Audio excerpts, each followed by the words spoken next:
ജനങ്ങൾ ഏറ്റവും കൂടുതൽ ആശ്രയിക്കുന്ന പൊതുഗതാഗത സംവിധാനമാണ് റെയിൽവേ. ലോകത്തെ ഏറ്റവും തിരക്കുള്ള റെയിൽവേ നെറ്റ്വർക്കും ഇന്ത്യയുടേതാണ്.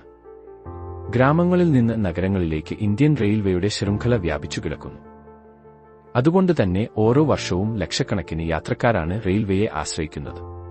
ട്രെയിനിൽ യാത്ര ചെയ്യുന്നവർ അറിയേണ്ട ചില നിയമവശങ്ങളുണ്ട്. ഇതൊക്കെ കൃത്യമായി പാലിക്കാൻ യാത്രക്കാർ ബാധ്യസ്ഥരാണ്. എന്നാൽ ചില നിയമങ്ങളെക്കുറിച്ച് യാത്രക്കാർക്ക് അറിവില്ല. അതിൽ പ്രധാനപ്പെട്ട ഒന്നാണ് യാത്രയ്ക്കിടെ കൈവശം വയ്ക്കാൻ സാധിക്കുന്ന ലഗേജിന്റെ അളവ്. ഓരോ കോച്ചുകളിലും ലഗേജിന്റെ തൂക്കം വ്യത്യസ്തമാണ്. AC ഫസ്റ്റ് ക്ലാസ്സിൽ യാത്ര ചെയ്യുന്നവർക്ക് 70 കിലോ ലഗേജ് കൊണ്ടുപോകാം. AC 2 ടയർ കോച്ചുകളിലാണെങ്കിൽ 50 കിലോയും AC 3 ടയർ സ്ലീപ്പർ കോച്ചുകളിൽ 40 കിലോഗ്രാം ലഗേജുമാണ് കൈവശം വയ്ക്കാൻ സാധിക്കുക. സെക്കൻഡ് ക്ലാസ് ജനറൽ യാത്രക്കാർക്ക് 35 കിലോ വരെയാണ് വഹിക്കാൻ സാധിക്കുക.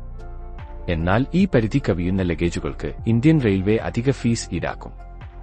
ഇത് സ്റ്റാൻഡേർഡ് ലഗേജ് നിരക്കിന്റെ 1.5 മടങ്ങായി കണക്കാക്കുന്നു. വിമാനത്താവളങ്ങളിൽ പരിശോധിക്കുന്ന രീതിയിൽ ട്രെയിൻ യാത്രികരുടെ ലഗേജ് തൂക്കം പരിശോധിക്കാറില്ല. അതുകൊണ്ട് യാത്രക്കാർ ഇതേക്കുറിച്ച് ബോധവാന്മാരല്ല. ഭാവിയിൽ പരിശോധന നേരിടേണ്ടി വരാനും സാധ്യതയുണ്ട്. അതുകൊണ്ട് യാത്രക്കാർ ഈ ലഗേജ് നിയമം കൃത്യമായി പാലിക്കാൻ ശ്രമിക്കുക.